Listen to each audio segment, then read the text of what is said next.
Hello. Good. I would say morning, Naomi, but um, hey, whichever it is, it's good to see you all online. Maybe you're, I don't know, but maybe you're in a different time zone. Maybe you're watching the summer house. Um, but yeah, whichever. Anyway, welcome to the live stream for Section 2 of Electronic Literature, wherever and whenever you're watching this. This is Section 2 of Electronic Literature class at the University of Mary Washington, and I'm the professor, Zach Whalen. As you can see from the slides here, I'm going to be talking about kinetic poetry today, and really just kind of introducing some things that if you're a student in this class, you've been reading about in the chapter from Scott Rutledge's book, and it is the nature of this kind of thing that it's really helpful to see it because that's sort of the point, and it's the kind of thing that is, if the idea is that the way it looks, the way it moves has meaning, then you kind of need to see it and watch it move. So it kind of makes sense. I'm going to turn this a little bit more light there. Yeah, it just kind of got really cloudy here for some reason. So that's the main thing I want to do today. I have several examples that I can show you. A couple of things that weren't mentioned in the chapter, but that I think are important or related that I think are pretty cool to show you. So I'm going to do that today, but also, just kind of talk through and answer any questions that you might have about other things going on this week. And yeah, it should be good. Okay, so I do have a slideshow. There's really not much to it, so I'm not really, I guess I could share it, but I don't really need to. But it's, you can see what the title of today is and what today's date is. My bird cam is not working today. I don't know why. The bird feeder cam is, it's right there, but it's not there. Like, you can't see it at the bottom of the video here because it's not working, and I don't know why. It might have gotten wet last night in the rain or something. I don't know. I just went out and looked at it, and it looks fine, but you can't really tell if something like this isn't working. All I've done so far is I unplugged it and plugged it back in, and that didn't help.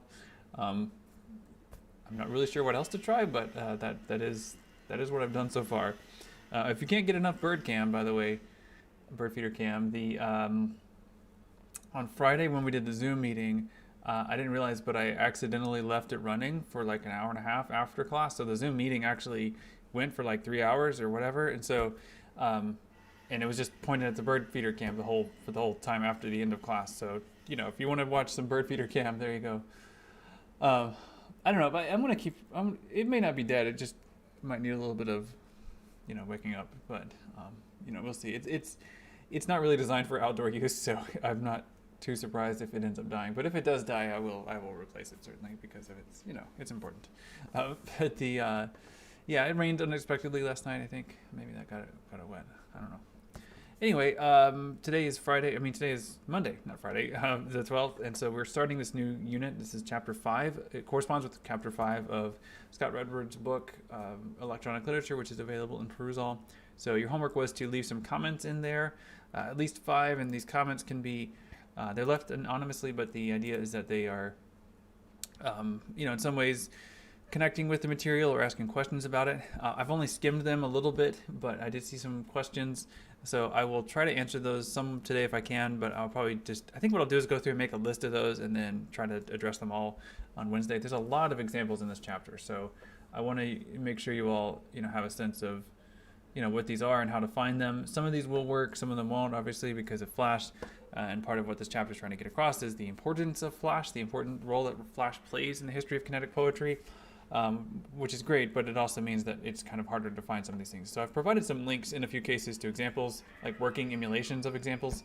And in other cases, I've just got videos of things that we can look at, but we'll do our best.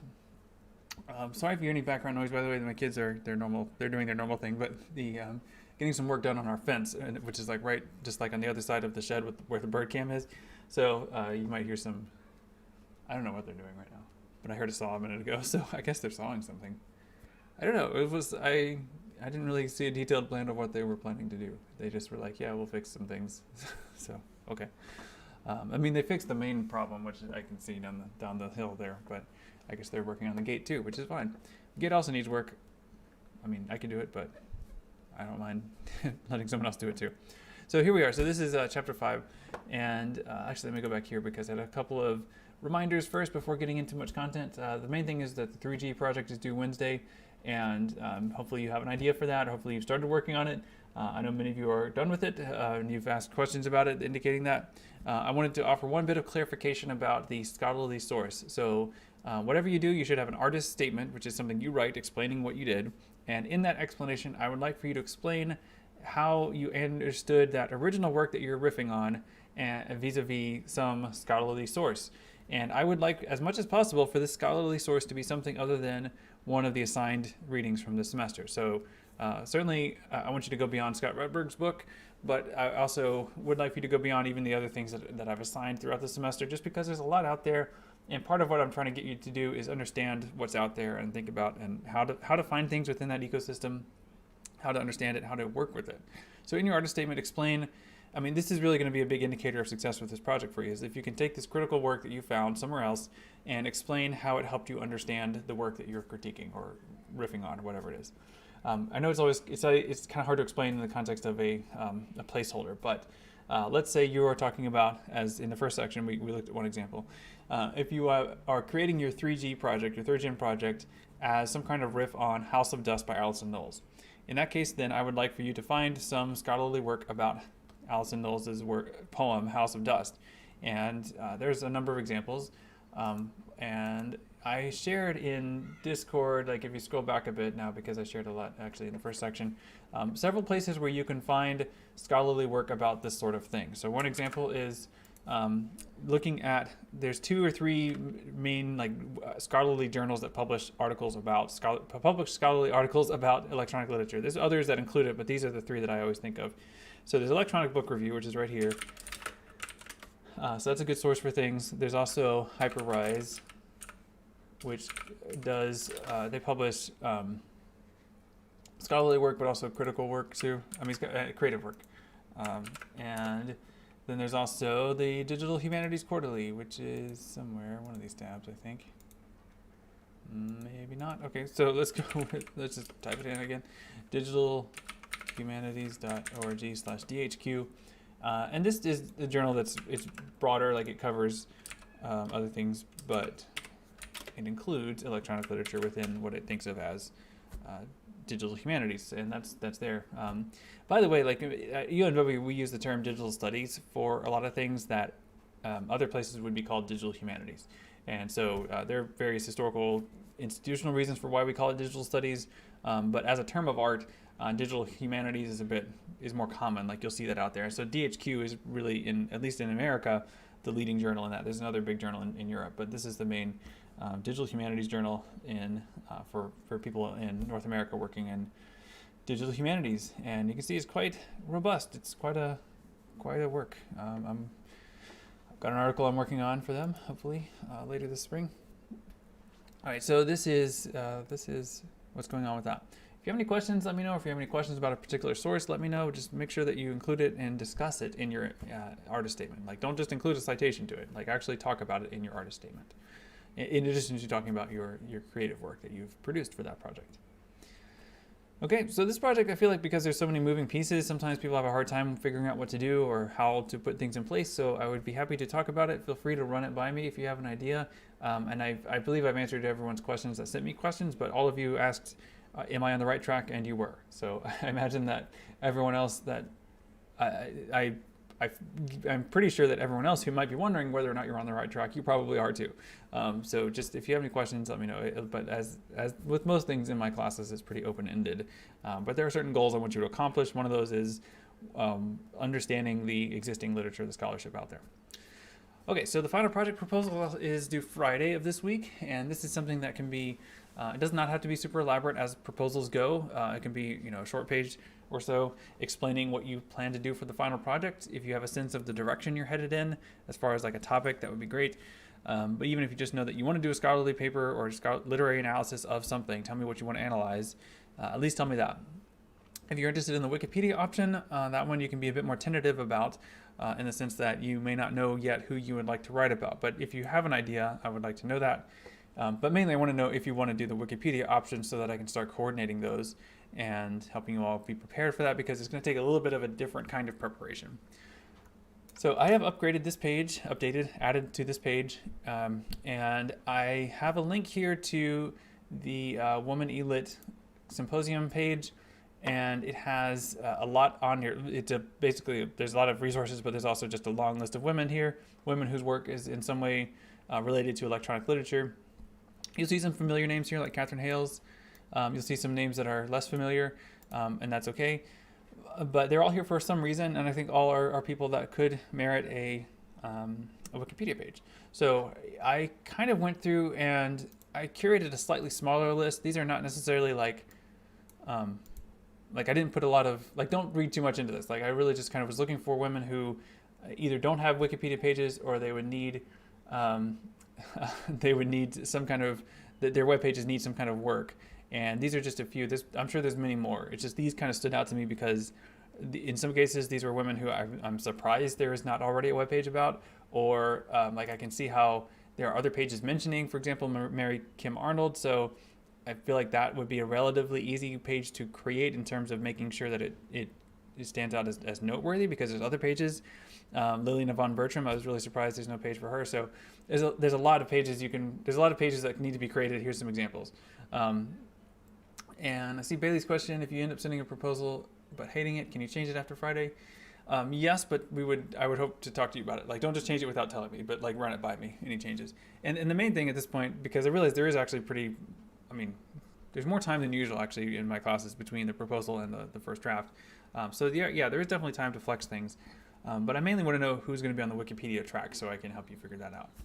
But if you do end up, revising your idea, these are things that happen. Yeah, you're not locked in. Okay, so let me know if you have any questions about those. The other thing just worth mentioning is this is week 12, so even cohorts are in person on Wednesday. As far as the weekly schedule, we want to spend this whole week on kinetic poetry and kinetic and interactive poetry. And there's something that I would like to do in class on either on Wednesday, or like I want to do as a class either on Wednesday or Friday. And I need to think about which would work better. Probably Friday, come to think of it. So stay tuned. I'm going to need to figure out the schedule for that. But I will probably have just a standard homework option for both. Well, I might skip it for Wednesday, actually, come to think of it. Yeah, I will. I'll go and skip it. I won't put a homework option on for Wednesday because you have your 3G project too. So I want you to focus on that. Get that done, and then we'll do some work that I will have ready for you. Just the main thing I want to make sure to convey is, like, if you're reading chapter 5, make sure you spend some time with the second half of chapter 5. It's kind of a long chapter. I mean, I gave you a lot to read at once here, but there's a ton of examples in it. It just takes a while to kind of build up to those examples. And so I want to make sure you see those and spend some time looking at as many of those examples as you can find. So let me just very quickly show you kind of what I'm talking about with this article. How do we get to it? Here. Yeah. So I don't make much of these analytics. I really don't read much into them other than what I can show you here.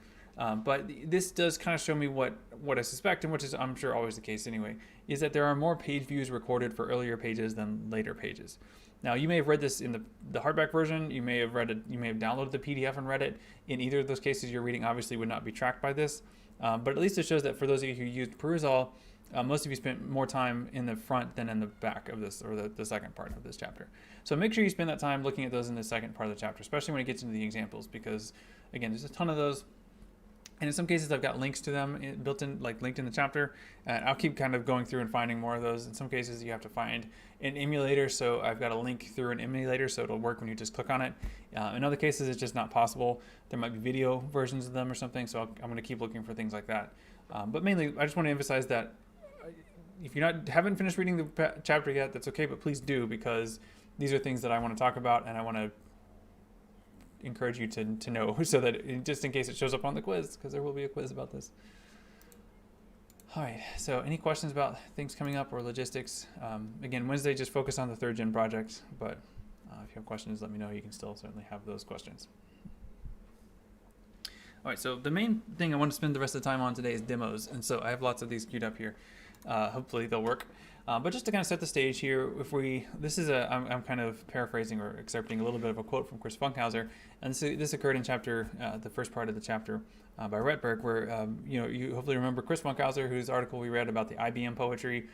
Chris Funkhauser has a couple books about digital poetry and is a real scholar and historian of digital poetry, and he's a digital poet himself. So this is, I was interested in his definition that Retberg quoted because it had these 3 elements. He said that Retberg, quoting Funkhauser, says that digital poetry is poetry where a computer is involved in the composition, generation, or presentation of the poem. And I think the presentation part is what we're mostly interested in when we talk about computer-generated digital poetry in this chapter. Like the kinetic and interactive poetry that we talk about here mostly involves the computer. The most interesting part about these poems often is the presentation. And presentation is not secondary to the ideas, the content, the text. Presentation is very much the text. It's very much part of what we read and make meaningful out of it. That's especially important as we try to find the longer history of this. And what's useful about Scott Roebuck's chapter is that the way that he builds that history up to the modern era by finding earlier works, earlier genres of poetry that involve presentation, that rely on the technology that they're using, whether that's print or manuscript handwriting, in order to convey their meaning. And that's a thing that can exist without computers, and it did exist before computers. And so part of what we want to do is understand the context for what conversation digital poetry is joining when it is relying on presentation and behavior to demonstrate its poetics. So some of these examples are you have to look at these. It's ironic in this chapter that, and I'm sure there's a reason just for copyright, but it's unfortunate, I guess, that in the chapter that Roebuck wrote, he's describing several concrete poems, for example, where presentation is very important, and so he describes how they look, but that description of how they look is in no way a substitute for how they actually look, and that's sort of the point of it. So this is one of those works that he mentions. This is Easter Wings by George Herbert, and it is, as you can see, laid out visually like Easter wings, but I think there's a lot to be said for the original presentation as you see here, which is actually pretty different than how you see it in other contexts. For example, I think I have it here in this tab. So if you look at it on poetryfoundation.org or other places, it's often written like this. So typographically, we do see the shape of it, but it's oriented the wrong way. Like these don't look like wings; these look like hourglasses maybe. But it's easier to read, so we can read. Lord, who created man in wealth and store, though foolishly he lost the same, decaying more and more till he became most poor. With thee, O let me rise, as larks harmoniously, and sing this day thy victories, then shall the fall further the flight in me.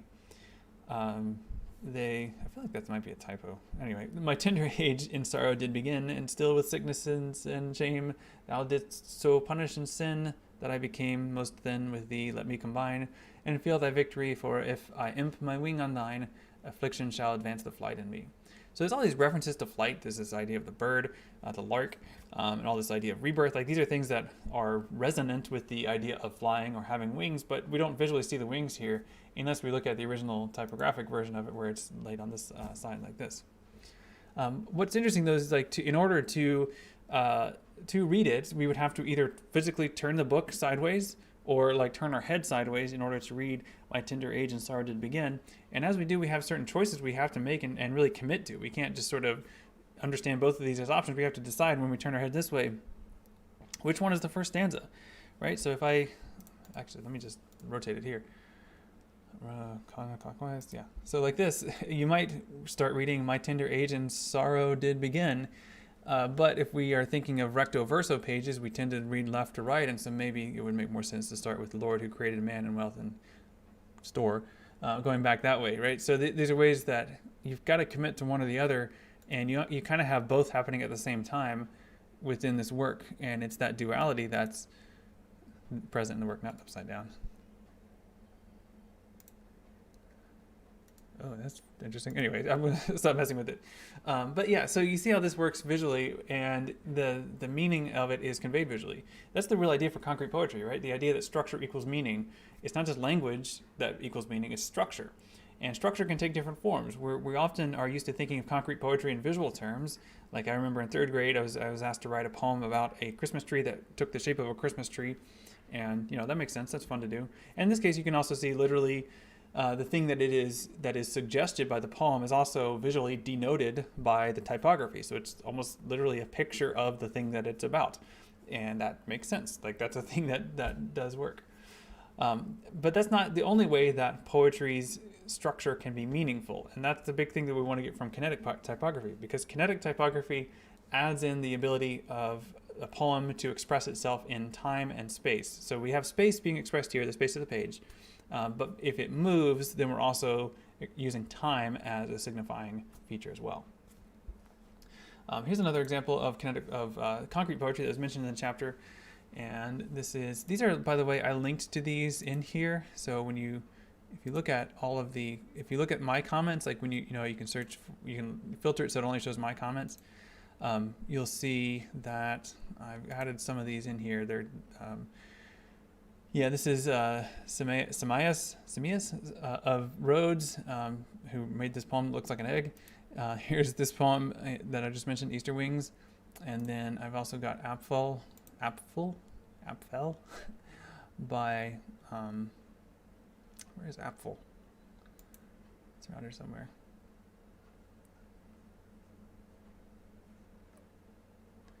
I wish it would let me, like, it doesn't show you the highlights unless you're actually on the page. But anyway, it's in here somewhere.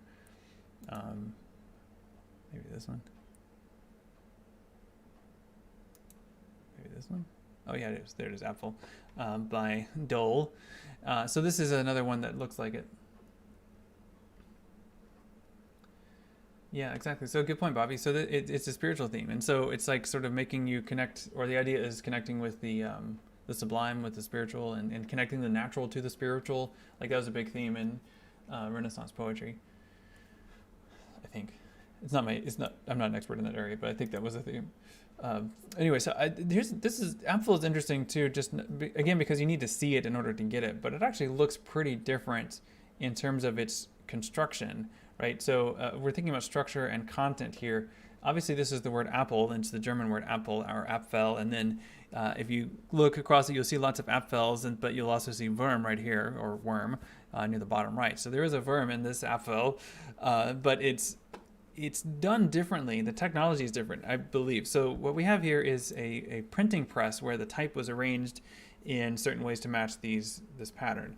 And I don't know exactly, I don't honestly know the history of this poem. I don't know exactly how that was arranged with the printer, but it was something that was done, typographically using like physical type to print these pages out. This to me looks like letterpress, but it could be something else.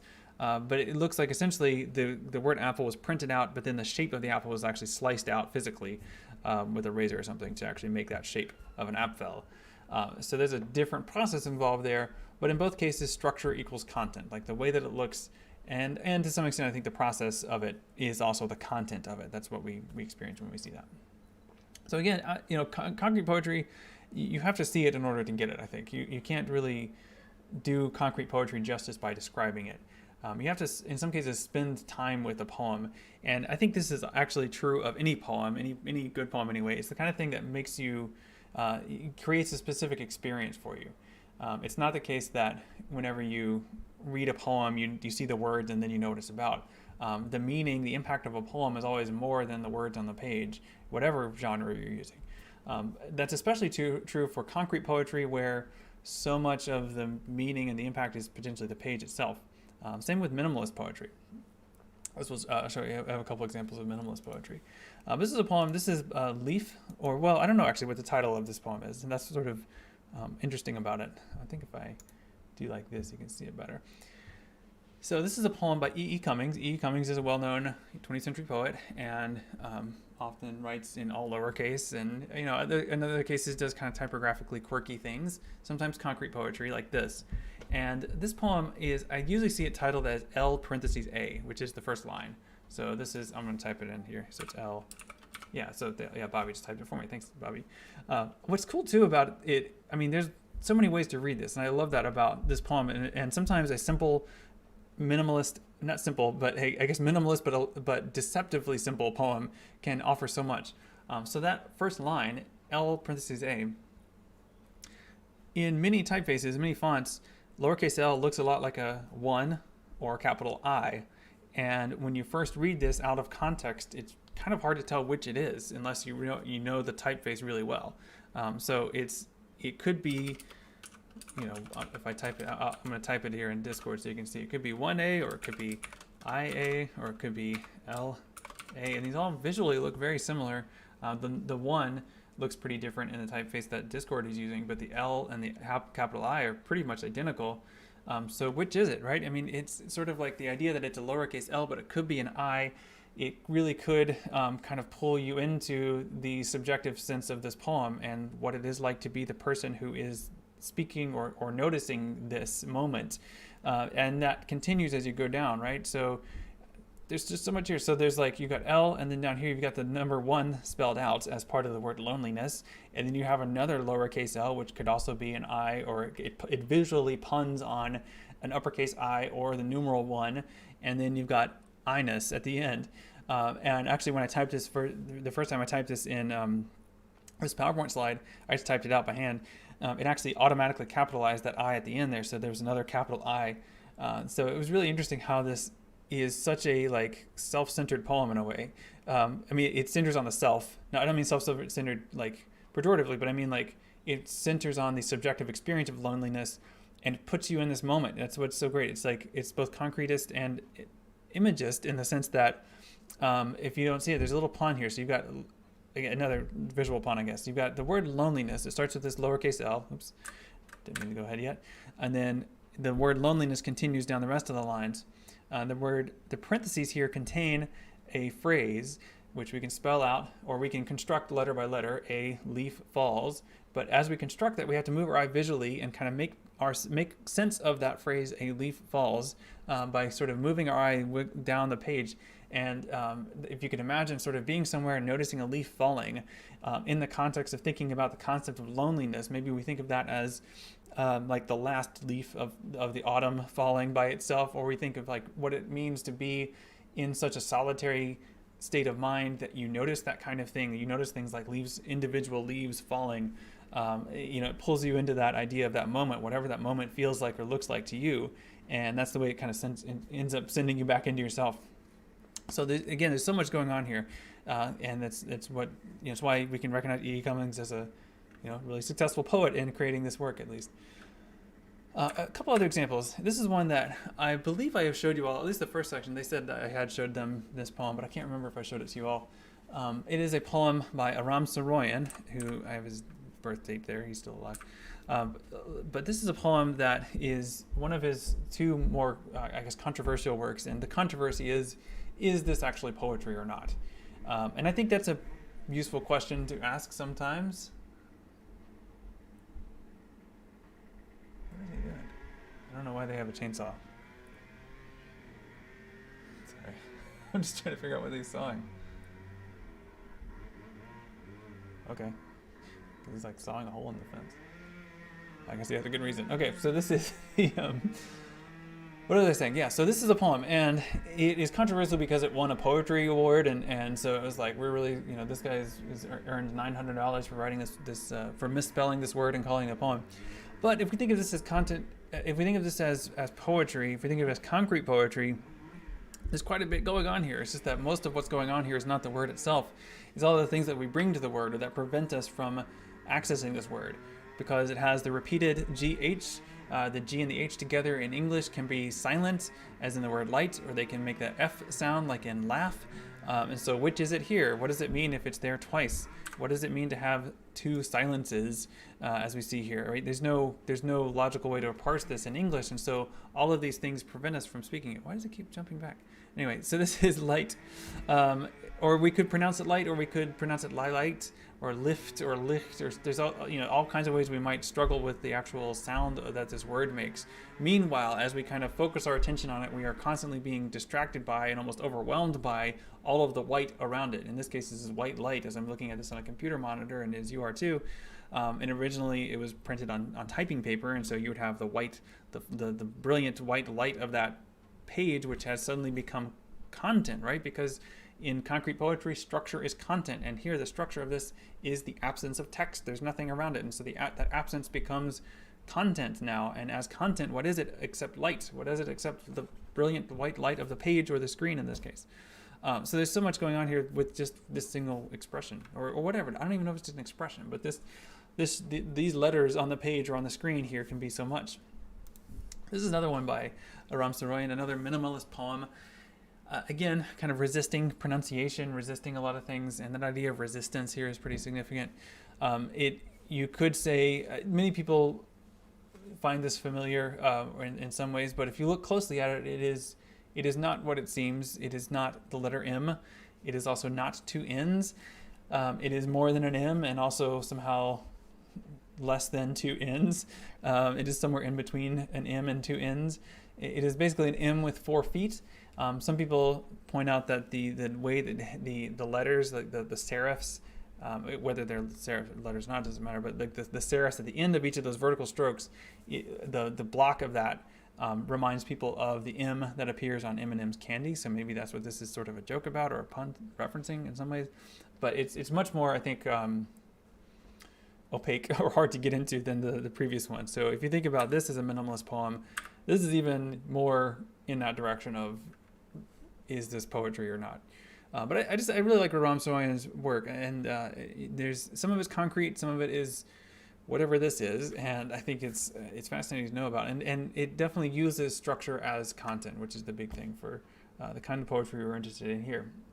As we move into things being animated, animation or movement become structure, and that's the kind of structure that's key for kinetic poetry. That's going to be content as well. But here we don't have movement yet, but we still have structure. Something here is content instead of something besides language is content, and that's what we're interested in for this work. Yeah, so here's another example. I don't know why it's over this far, but this one, I translated this one into English. So this is Silencio by, what is his name? Gomringer? I want to make sure I get that right. But this is my translation of it into English. Yeah, Gomringer. So this is, I translated it into English, but as you can see, the content of it is more than linguistic, right? The actual content of this is not just the word silence 8 times. This is the shape that those words make when they're arranged, but mainly and most significantly, it is the silent word silence, which occurs, let me see, yeah, more or less right here, if I can point to it, right? So, yeah, right there, that little silence, that absence is what speaks in this poem. And it's the absence of silence only because silence surrounds it. The word silence surrounds it. All this other silence, all this other non-textual material is not silent. It is not the same silence as this silence. This silence is the absence of the sound produced by silence. And these silences are not actually silent because we can read them and we hear them in our mind's ear if we read this poem out loud. Silence, silence, silence, silence, silence, silence, silence, silence. Silence, silence, silence, silence, silence, silence becomes sound poetry if you read it out loud, but that's not sound. I mean, that sound means that it's not silence anymore. So how do you make silence in a page except for by, how does this become silence and not simply absence? This is maybe how, because we create this barrier of this word silence that we have to cross through in order to get to the middle where that absence occurs.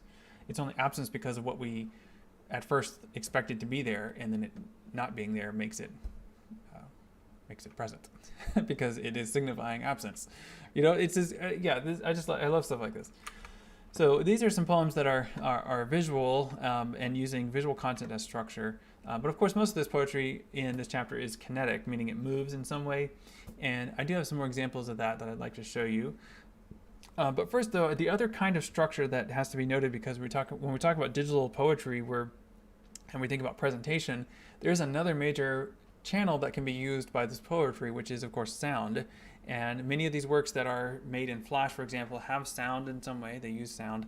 And so in addition to concrete poetry and letterism and other kinds of like language poetry, these things that emphasize the materiality of language, there's this other thing called sound poetry that also gives us an important aspect as well.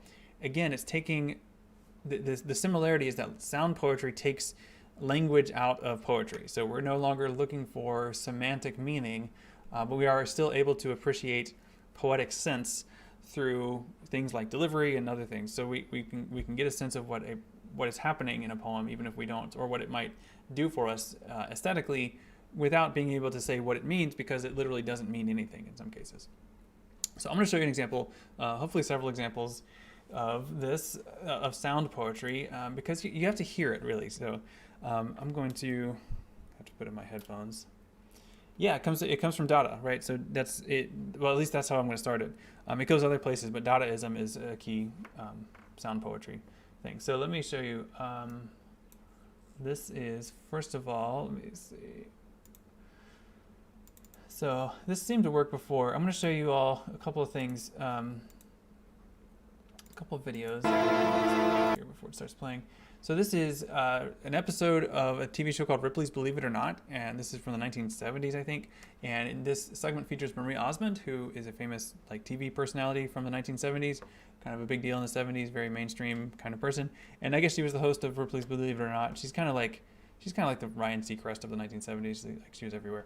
And so she's here going to be telling us about this poem by Hugo Ball, called Karawane, and what's great about it is that she explains it, but she also reads it for us. So, or she performs it, I guess I should say, because you can't. I don't know if you can really read something if reading means, make sense of. But anyway, let's watch this clip here, and I think let me know if it sounds weird or looks weird, but it seemed to go okay in the last section. When you know you're going to be on stage, you want to make sure that you look your best and that you're properly dressed for the part. Appearance was especially important to a gentleman named Hugo Ball. He was a poet and a leader of an artistic movement called Dada. A hat like this was part of his costume, which looked like this.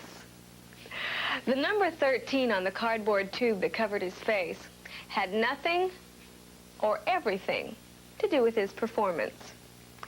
Dada artists didn't claim to make sense, but they did want to make unconventional artistic statements, most of them as a form of social protest. In this case, the statement included waving a small flag while reciting a nonsensical poem. The poem was written and first performed by Hugo Ball in Zurich in 1916. And it remains to this day a classic example of what Mr. Ball called sound poetry. Here's what it sounds like. A totally imaginary language invented by Mr. Ball.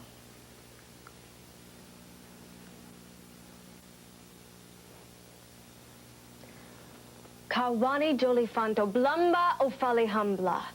Grossiga me pafla habla hormi gaga golmen. High globlo ikora sula huju. Holaka holala. An logobang, blagobang baso futaka. Ooh.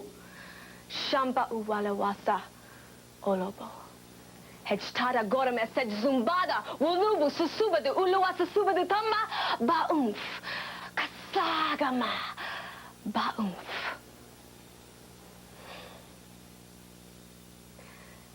It didn't make any sense, but it wasn't supposed to make any sense. But nevertheless, Mr. Ball's performance got a rousing ovation and turned out not to be a passing fancy, but a new art form, sound poetry.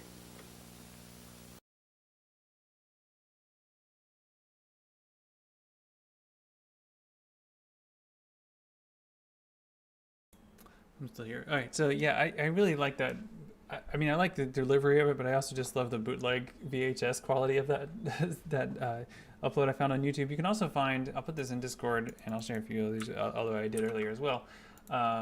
These are links to, this is a link to Hugo Ball performing it, and so it's pretty interesting. I think I kind of like, yeah, it's interesting. Maybe we could think of Sims poetry as a kind of sound poetry. But Marie Osmond reading that, there's something pretty interesting. Let me see if I can jump to it.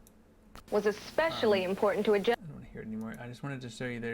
You can see her holding up the poem right here, and you might say that in some ways the way that it's printed informs how it's spoken, and so it's almost like the typefaces or the fonts here become kind of a score for how to perform it. In that different images of text might suggest different ways of text sounding, and whether or not that's true, at least I think you can definitely hear her performing it in a way that seems to respond to larger typefaces or more ornate typefaces, or even certain kind of linguistic and certain inflections or sounds based on different languages, like actual languages. So pretty interesting as an idea.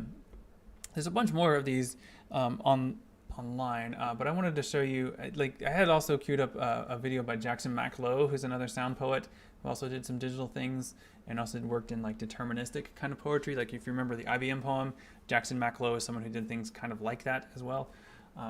More elaborate than that one, but deterministic poetry generator, basically using existing works. But let's take a look now at another one. Now this is going to be a film by Lynn Lai, and it is a bit rough visually. I mean, it is kind of like visually jarring, I guess, and lots of like glitchy looking images. Many people comment that it looks or reminds them of modern glitch art. To me, it looks more like a music video from the mid '90s, but it is very intense visually. In other words, so if you have any kind of visual thing with photosensitivity, then you might want to look away or minimize the screen for a minute while this is playing. There's sound with it as well, and this is even though it looks very modern, it was produced in 1937. So keep that in mind as you take a look at this by Lynn Lai, and it should start shortly here.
I jumped around in a little bit, but it's actually a pretty jumpy work as it is.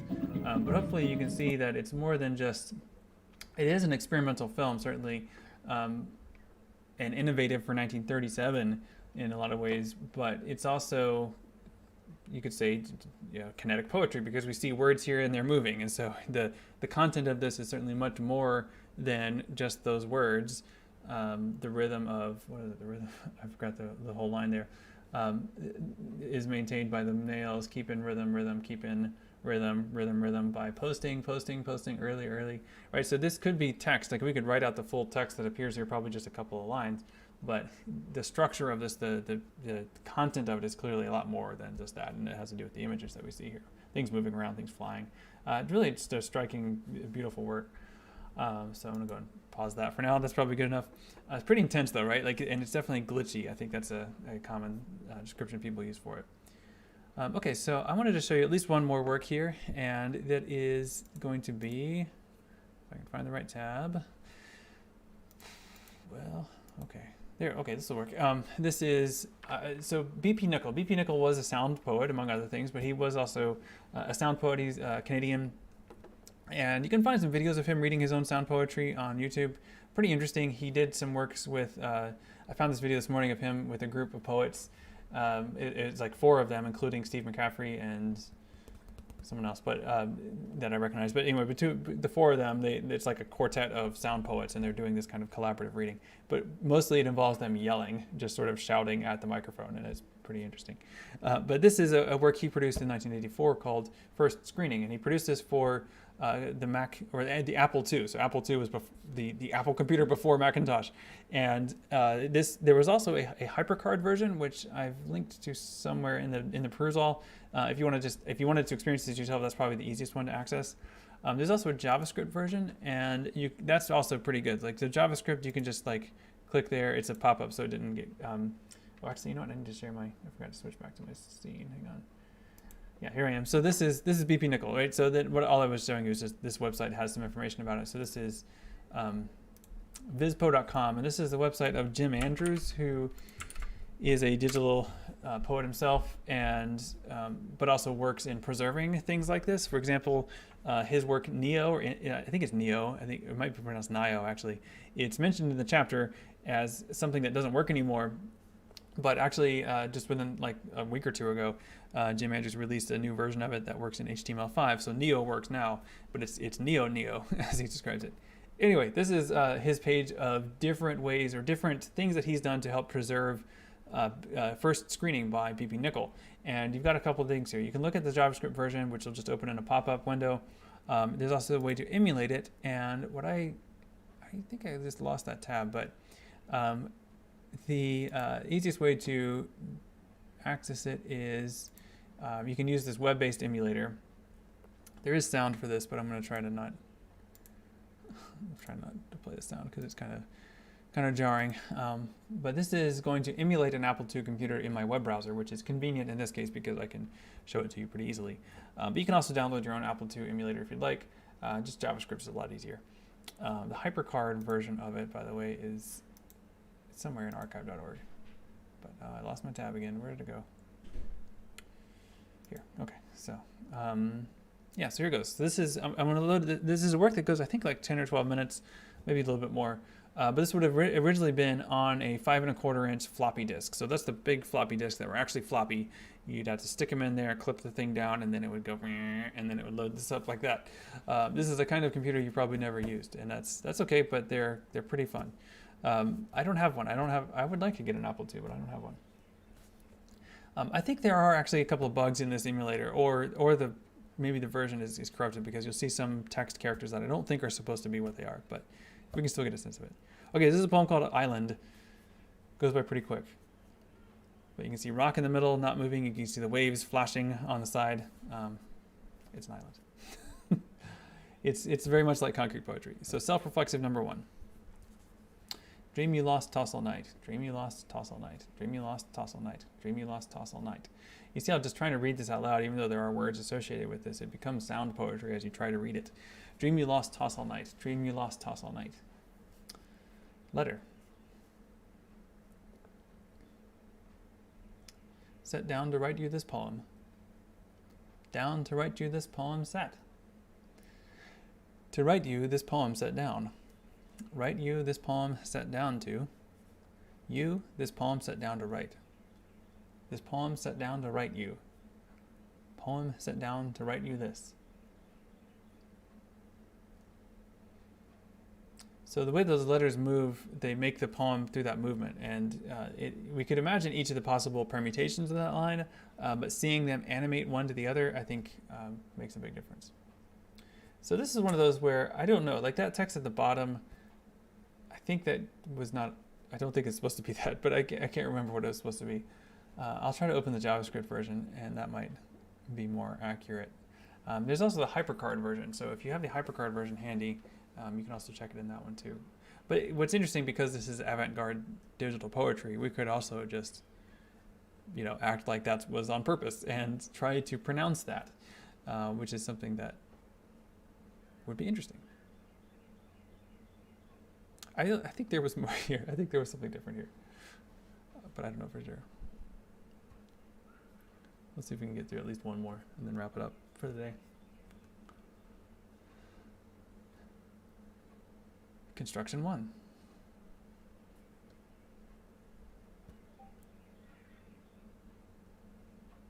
Tower. Oh yeah, so in Discord, you were the one who found the HyperCard version, I think, right? I linked to it in the perusal notes, but it's also it's mentioned on the Jim Andrews page, but I don't think it's linked from there. Oh man, the sound on that one. The thing that's different about the HyperCard version is that it has a table of contents for one thing, so you can click on different ones. But yeah, especially if these characters are supposed to be something different, I'm kind of curious what they were supposed to be. Anyway, it'd be interesting to compare these side by side, but I don't have time to set that up right now. I need to wrap things up for class because it's 12:10. So thanks for watching, everyone. Sorry about the bird cam. We'll see if I can get that.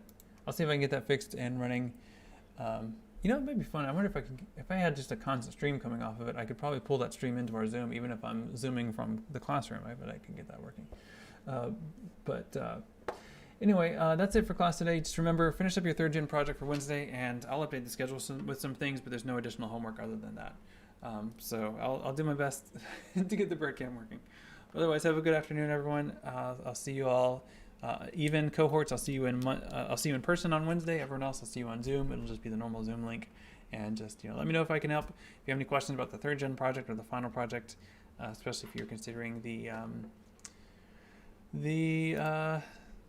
Wikipedia option. All right, so have a good day, everyone. I'm going to switch to what would be the bird cam, but is not. Oh, that's cool. The bottom line is where it changes. Anyway, I'll just let that run for a bit. All right, actually I won't. Okay. Bye, everyone. Have a good day.